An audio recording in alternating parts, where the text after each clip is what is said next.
ಇಲ್ಲಿ ನಾನು ಸ್ಪಷ್ಟಪಡಿಸೋಕ್ಕೆ ಇಚ್ಛೆ ಪಡ್ತೀನಿ. ಸರ್, ದರ್ಶನ್ ಅವರ ಕಥೆಗೆ ಸಂಬಂಧಿಸಿದಂತ ನೀವು ವೇದಿಕೆ ಮೇಲೆ ಹೇಳ್ತಾ ಇದ್ದೀರಿ. ಬಟ್ ಹಾಡಲ್ಲಿ ಒಂದೆರಡು ವಿಷಯ ಗಮನಿಸಿದ್ರೆ, ಒಂದ್ ಕಡೆ ವಿಧಾನಸೌಧ, ಇನ್ನೊಂದ್ ಕಡೆ ಪಾರ್ಲಿಮೆಂಟ್, ಘಟನೆಗೆ ಎಲ್ಲೋ ತಳುಕು ಹಾಕೊಳ್ಳುವಂತ ಸನ್ನಿವೇಶಗಳು ಸಿನಿಮಾದಲ್ಲಿ ಇದೆಯಾ ಅಂತ ಅನ್ಸುತ್ತಾ? ಅಂದ್ರೆ ಅಲ್ಲಿ ಒಂದಿಷ್ಟು ಊಹಾಪೋಹಗಳು ಕೇಳಿ ಬರುತ್ತೆ, ರಾಜಕಾರಣಿಗಳ ವ್ಯವಸ್ಥೆ ಮತ್ತು ಕೈವಾಡ, ಅದನ್ನ ಇದರಲ್ಲಿ ರೆಪ್ರೆಸೆಂಟ್ ಮಾಡಕ್ ಹೊರಟಿದ್ದಾರೆ, ಹೇಗೆ ಅಂತ? ಜಗೀನ್ ಸರ್, ಖಂಡಿತವಾಗ್ಲೂ ತಾವು ಸಿನಿಮಾ ನೋಡಿದಾಗ ತಮಗೆ ನಿಖರವಾಗಿ ಗೊತ್ತಾಗುತ್ತೆ. ಇದು ನನ್ನ ಒಂದು ಸಮಾಜದಲ್ಲಿ ನಡೆಯುವಂಥ ಅನೇಕ ಘಟನೆಗಳನ್ನ ನನ್ನ ಕಾಲ್ಪನೆಗೆ ತಕ್ಕ ಹಾಗೆ, ನನ್ನ ಫಿಕ್ಷನ್ಗೆ ತಕ್ಕನಾಗಿ ಬದಲಾವಣೆ ಮಾಡ್ಕೊಂಡು ಮಾಡಿರುವಂತಹ ಘಟನೆ. ಇಲ್ಲಿ ಯಾವುದೇ ಒಂದು ಪಾರ್ಟಿಗಳನ್ನಾಗ್ಲಿ, ಯಾವನ್ನೇ ಒಬ್ಬ ವ್ಯಕ್ತಿಗಳನ್ನಾಗ್ಲಿ ತೇಜೋವಧೆಯಲ್ಲಿ ಮಾಡಿಲ್ಲ ಸರ್. ನಿಮ್ಮ ಕಥೆಯಲ್ಲೇ ಇರುವಂತ ಪಾತ್ರಧಾರಿಯ ಒಂದು ಅಂದ್ರೆ ಅರೆಸ್ಟ್ ಹಿಂದೆ, ಅವ್ರನ್ನ ಬಂಧಿಸುವಂತದ್ರ ಹಿಂದೆ ರಾಜಕಾರಣಿಗಳ ಕೈವಾಡ ಇರುತ್ತಾ, ಹೇಗೆ ಸರ್? ನೀವು ಎಂಟೈರ್ ಸ್ಕ್ರೀನ್ ಪ್ಲೇನೇ ಇಲ್ಲಿ ಕೇಳ್ಬಿಟ್ರೆ ಸಿನಿಮಾ ನೋಡೋಕೆ ಮಜಾ ಇರೋದಿಲ್ವಲ್ಲ ಸರ್? ಪರ್ಟಿಕ್ಯುಲರ್ ಆಗಿ ವಿಧಾನಸೌಧ ಮತ್ತು ಪಾರ್ಲಿಮೆಂಟ್ ತುಂಬಾ ಕುತೂಹಲ ಕೆಡೆ ಮಾಡ್ಕೊಡ್ತಾ ಇದೆ ಸರ್. ದಯವಿಟ್ಟು ಸಿನಿಮಾ ನೋಡಿ. ಸಿನಿಮಾ ನೋಡಿದ್ರೆ ಇಲ್ಲಿ ನಾವು ಯಾರನ್ನೂ ನೆಗೆಟಿವ್ ಆಗಿ ತೋರಿಸಿಲ್ಲ. ಜೊತೆಗೆ ನನ್ನ ಕಲ್ಪನೆ, ಒಬ್ಬ ನಿರ್ದೇಶಕನ ಕಲ್ಪನೆ ಏನಿದೆ ಆ ಕಲ್ಪನೆ ಆಧಾರದ ಮೇಲೆ ನಾನು ಮಾಡಿದ್ದೇನೆ. ಇಲ್ಲಿ ಯಾವುದೇ ಒಬ್ಬ ವ್ಯಕ್ತಿಯ ಏನು ಹೇಳ್ತಾರೆ, ಅವ್ರನ್ನ ತೇಜೋವಧೆ ಮಾಡೋ ಕಾರ್ಯ ಅಂತೂ ನಾವು ಮಾಡಿಲ್ಲ. ಯಾವುದೇ ಪ್ರೆಸೆಂಟ್ ಈಗ ಏನು ಕೇಸ್ಗಳು ನಡೀತಾ ಇದೆ, ಟ್ರಯಲ್ ನಡೀತಾ ಇದೆ, ಆ ಘಟನೆಗಳನ್ನ ತಗೊಂಡು ನಾವು ಸಿನಿಮಾ ಮಾಡಿಲ್ಲ ಅಂತ ಸ್ಪಷ್ಟವಾಗಿ ನಾನು ಈ ಮೂಲಕ ಹೇಳ್ತೀನಿ ಸರ್. Thank you madam.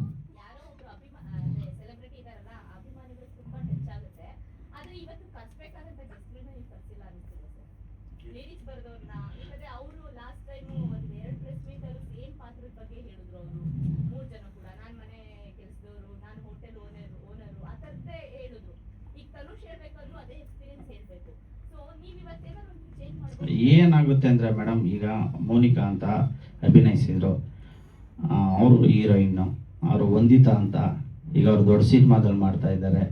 ಅವರು ಬರ್ತೀನಿ ಅಂದರು, ಕೈ ಕೊಟ್ಟರು, ನಾವೇನು ಮಾಡೋಕ್ಕಾಗಲ್ಲ. ಸೊ ಅವ್ರಿಗೆ ಬಿಟ್ಟಿದ್ದು ಸರ್ ನಾವೆಲ್ಲನೂ ಇನ್ವೈಟ್ ಮಾಡಿದ್ದೀವಿ ಸರ್, ಎಲ್ಲಾನು ಇನ್ವೈಟ್ ಮಾಡಿದ್ದೀವಿ. ಈಗ ಹೆಂಗೆ ಸೆನ್ಸಾರ್ಗೆ ಇನ್ಫ್ಲೂಯೆನ್ಸ್ ಮಾಡಿದ್ರು ಹಂಗೆ ಕೆಲವರು ನಮ್ಮ ಒಬ್ಬ ವಿಜಯಶ್ರೀ ಅಂತ ಅವರು ಕೇರಳ ಆಕ್ಟ್ರು, ಅವ್ರಿಗೂ ಥ್ರೆಟ್ನಿಂಗ್ ಮಾಡಿದ್ದಾರೆ. ಆಯಪ್ಪ ಎದುರುಗ ಬಂದೇ ಇಲ್ಲ. ಯಾರು ಅಂತ ಗೊತ್ತಿಲ್ಲ ಸರ್. ಅವ್ರಿಗೆ ಹೇಳಿದ ನೀನ್ ಯಾಕೆ ಮಾಡಕ್ ಹೋದೆ ಆ ಸಿನಿಮಾದಲ್ಲಿ? ಎಸ್, ನಾನು ಎದುರ್ಕೊಳ್ಳಲ್ಲ ಮೇಡಮ್. ಅಲ್ಲ ಈಗ ಏನಾಗುತ್ತೆ ಅಂದ್ರೆ, ಒಬ್ರು ಬಗ್ಗೆ ನನ್ನ ಹತ್ರ ಡಾಕ್ಯುಮೆಂಟ್ರಿ ಎವಿಡೆನ್ಸ್ ಇಲ್ದಲ್ಲ ಹೇಳಿದ್ರೆ ತಪ್ಪಾಗುತ್ತೆ. ಹಾಗಾಗಿ ನಾನು ಹೇಳಲ್ಲ. ಅವ್ರು ಗೊತ್ತಾಗ್ಲಿ, ಅವರು ಒಬ್ಬ ದೊಡ್ಡ ನಿರ್ಮಾಪಕರು ಇರ್ತಾರೆ, ನಿರ್ದೇಶಕರು ಇರ್ತಾರೆ, ಮಾಡಬಾರ್ದು. ನಮ್ಮಂತ ಸಣ್ಣವ್ರ ಮೇಲೆ ಪ್ರಯೋಗ ಮಾಡಬಾರ್ದು. ಅವರ ವ್ಯಕ್ತಿತ್ವಕ್ಕೆ, ಅವರ ಘನತೆಗೆ ಬರ್ತಾರಲ್ಲ ಅಂತ ಲೆಜೆಂಡ್ಸ್ಗಳ ಮೇಲೆ ಹೋರಾಟ ಮಾಡಿದ್ರೆ ಅಲ್ಲ, ಥ್ರೆಟ್ನಿಂಗ್ ಅಲ್ಲ, ಅದು ಸೆನ್ಸಾರ್ ಆಫೀಸರ್ಗೆ ಇನ್ಫ್ಲೂಯೆನ್ಸ್ ಮಾಡಿದ್ದಾರೆ. ಅವರೇನೆ SRV ಥಿಯೇಟರ್ ಬಂದಿದ್ದಾರೆ, ಸೆನ್ಸಾರ್ ಶಿವು ಅನ್ನೋರು ಬಂದು ನಮ್ದೆಲ್ಲ ಮಾಹಿತಿಗಳನ್ನ ಕಲೆ ಹಾಕೊಟ್ಟಿದ್ದಾರೆ.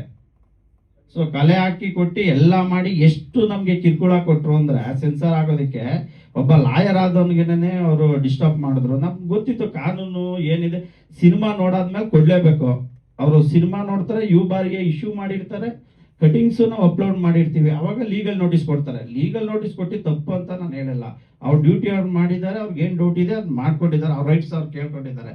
ಆದರೆ ಈ ಸೆನ್ಸಾರ್ಶಿಪ್ ಅನ್ನೋ ವ್ಯಕ್ತಿಗೆ ಏನು ಎಪ್ಪಂಗೆ ಬೇಕಾಗಿತ್ತು? ಒಬ್ಬ ನಿರ್ಮಾಪಕರು ಕನ್ನಡ ಸಿನಿಮಾ ಮಾಡೋದು ಇವತ್ತು ಎಷ್ಟು ಕಷ್ಟ ಇದೆ. ನಾನೇ ಕೇಳಿದೆ, ಅಪ್ಪ ನೀನು ಒಬ್ಬ ನಿರ್ಮಾಪಕ ಆಗಿದ್ಯಾ, ನೀನು ಮಾಡೋದು ತಪ್ಪು ಅಂದೆ. ಇಲ್ಲ, ಅದು ಯಾರೋ ಕೇಳಿದೆ ಹಂಗೆ ಹಿಂಗೆ ಅಂತ ಹೇಳಿದ್ರು.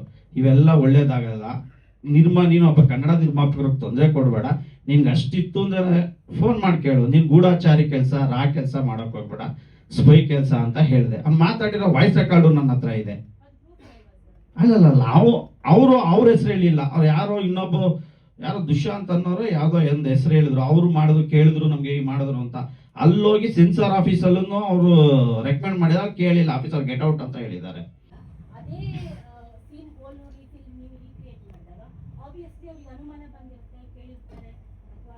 ಮೇಡಮ್, ಈಗ ಅವ್ರ ಕುಟುಂಬದವ್ರು ಕೇಳಿದ್, ಈಗ ದರ್ಶನ್ ಸರ್ ಪರ ವಕೀಲರು ನಮಗೆ ನೋಟಿಸ್ ಕೊಟ್ಟಿದ್ದಾರೆ, ಫಿಲಂ ಚೇಂಬರ್ಗೂ ಕೊಟ್ಟಿದ್ದಾರೆ, ನಮ್ದೆಲ್ಲ ಡಾಕ್ಯುಮೆಂಟ್ ಕೇಳಿ ಅಂತ ಹೇಳಿ, ಕೊಡಿ ಅಂತ ಹೇಳಿ, ಮತ್ತೆ ಸೆನ್ಸಾರ್ ಕೊಟ್ಟರು. ಅದು ಅವ್ರ ರೈಟ್ಸ್ ಇದೆ, ಎಲ್ಲ ಕೇಳಿ. ಈ ಸಂಬಂಧಪಟ್ಟಿಲ್ದಿರೋ ವ್ಯಕ್ತಿಯವರು ಏನ್ ಬೇಕು ಅವ್ರಿಗೆ? ಆಯಪ್ಪನ ಒಬ್ಬ ನಿರ್ಮಾಪಕ, ತಮಿಳ್ ಸಿನಿಮಾ ಮಾಡಿದ್ದಾರೆ, ಕನ್ನಡ ಸಿನಿಮಾ ಮಾಡಿದ್ದಾರೆ. ಈ ತರ ಮಾಡಬೇಡಿ ಅಂತ ನಾನು ಅವ್ರಿಗೆ ರಿಕ್ವೆಸ್ಟ್ ಮಾಡ್ಕೊತೀನಿ. ಒಂದು ಕೇಸಲ್ಲಿ ಇನ್ಸ್ಪೈರ್ ಆಗಿ ಆ ರೀತಿ ಹೋಲುವಂತ ಸೀನ್ಗಳನ್ನ ನೀವು ಮಾಡ್ಬೋದಾ? ಅದರಿಂದ ಸ್ಫೂರ್ತಿಗೊಂಡು ಅಥವಾ ನೀವು ಕಚೇರಿ ಅಂತ ಬಳಸ್ಕೊಳ್ಬೋದು? ಇಲ್ಲ, ನಾನು ನೋಡಿ ಮೇಡಮ್, ಯಾವುದೇ ಒಂದೇ ಒಂದು ಘಟನೆ ತಗೊಂಡಿಲ್ಲ ನಾನು. ಸಮಾಜದಲ್ಲಿ ಅನೇಕ ಘಟನೆಗಳು ನಡೀತವೆ ಕ್ರೈಮ್ ಅಂದ್ರೆ. ನಾನು ಪ್ರಸ್ತುತ ಏನು ಇವತ್ತ ಟ್ರಯಲ್ ನಡೀತಾ ಐತೆ, ಸೊ ಕ್ರೈಮ್ ನಂಬರ್ 250/2024 ಆ ಘಟನೆನ ನಾನು ತಗೊಂಡಿಲ್ಲ. ಯಾವುದೇ ಕಾರಣಕ್ಕೂ ದರ್ಶನ್ ಸರ್ ಕೇಸ್ ತಗೊಂಡು ಈ ಸಿನಿಮಾ ಮಾಡಿಲ್ಲ. ನಾನು ಸಮಾಜದಲ್ಲಿ ಅನೇಕ ಘಟನೆಗಳು ನಡೀತೆ, ಆ ಘಟನೆಗಳ ಮೇಲೆ ನಾನು ಸಿನಿಮಾ ಮಾಡಿದ್ದೇನೆ.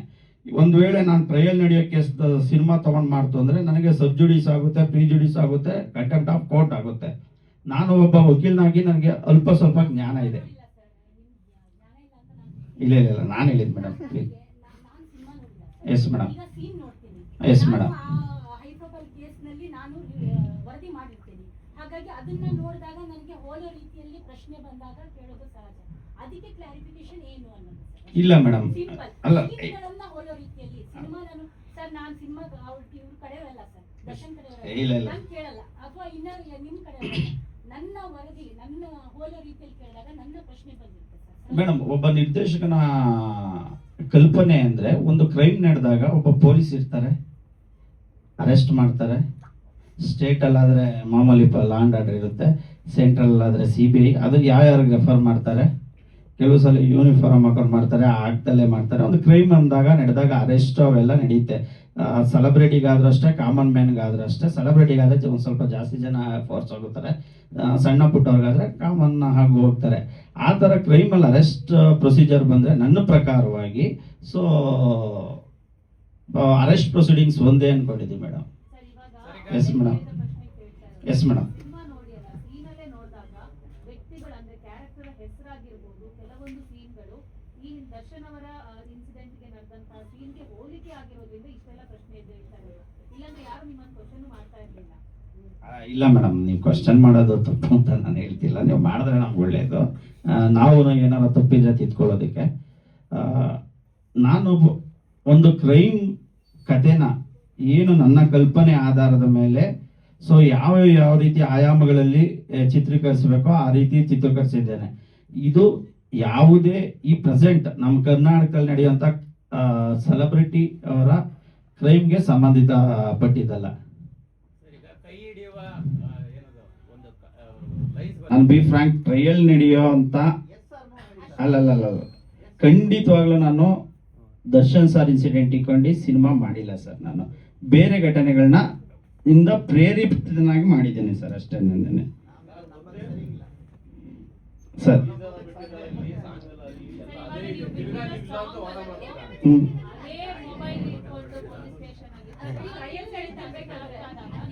ಮೇಡಮ್, ಎಲ್ಲ ಕ್ರೈಮಲ್ಲಿ ಅಷ್ಟೇ ಮೇಡಮ್. ಈಗ ನಾನು ಕ್ರೈಮ್ ಮಾಡಿದ್ರು, ನಾನು ಅರೆಸ್ಟ್ ಆದ್ರೂ ನಾನು ಹಿಂಗೆ ಇಟ್ಕೊಂಡೆ ತೆಗೆಸ್ಕೊತಾರೆ ಅಷ್ಟೇನೆ ಮೇಡಮ್, ಅಷ್ಟೇನೆ ಮೇಡಮ್. ಅಲ್ಲ, ಈ ಇಬ್ರು ಜೊತೆ ಸೇರ್ಕೊಂಡು ಮಾಡಿದ್ರೆ ಅಷ್ಟೇ ಮೇಡಮ್ ಮಾಡೋದು. ಅದು ಪ್ರೊಸೀಜರ್ ಅಷ್ಟೇ madam. Yes madam. Hotel owner ಆಯ್ತಾ, ಮನೆ ಕೆಲಸದವರು, ಅದಾದ್ಮೇಲೆ ಸೆಲೆಬ್ರಿಟಿ ಲೈಫ್ ಮಾಡೋರು, ಓಡೋದು, ಈ ತರ ಪೈಪ್ ಲೈನ್ ಒಂದೇ ಸ್ಟೋರಿ ಸರ್ ಕೇಳಿರೋದು ದರ್ಶನ್ ಸರ್. ನೀವು ಯಾವ ವರ್ಷದಲ್ಲಿ ನಡೆದಿರೋದು ಇನ್ಸ್ಪೈರ್ ಗೊತ್ತಾಗ್ತಾ ಇಲ್ಲ. ಅದೇ ನಮಗೆ ದಯವಿಟ್ಟು ಪ್ಲೀಸ್ ಮೇಡಮ್ ಸಿನಿಮಾ ನೋಡಿ, ತಮಗೆಲ್ಲ ಶೋ ಅರೇಂಜ್ ಮಾಡ್ತೀವಿ, ಬಂದು ನೋಡಿ. ಹಾಂ, ಏಪ್ರಿಲ್ ಮಾಡೋಣ ಅನ್ಕೊಂಡಿದ್ದೀವಿ. ಬೇಗ ಮಾಡ್ಬಿಡಿ ಸರ್. ಇಲ್ಲ ಖಂಡಿತ ಮೇಡಮ್.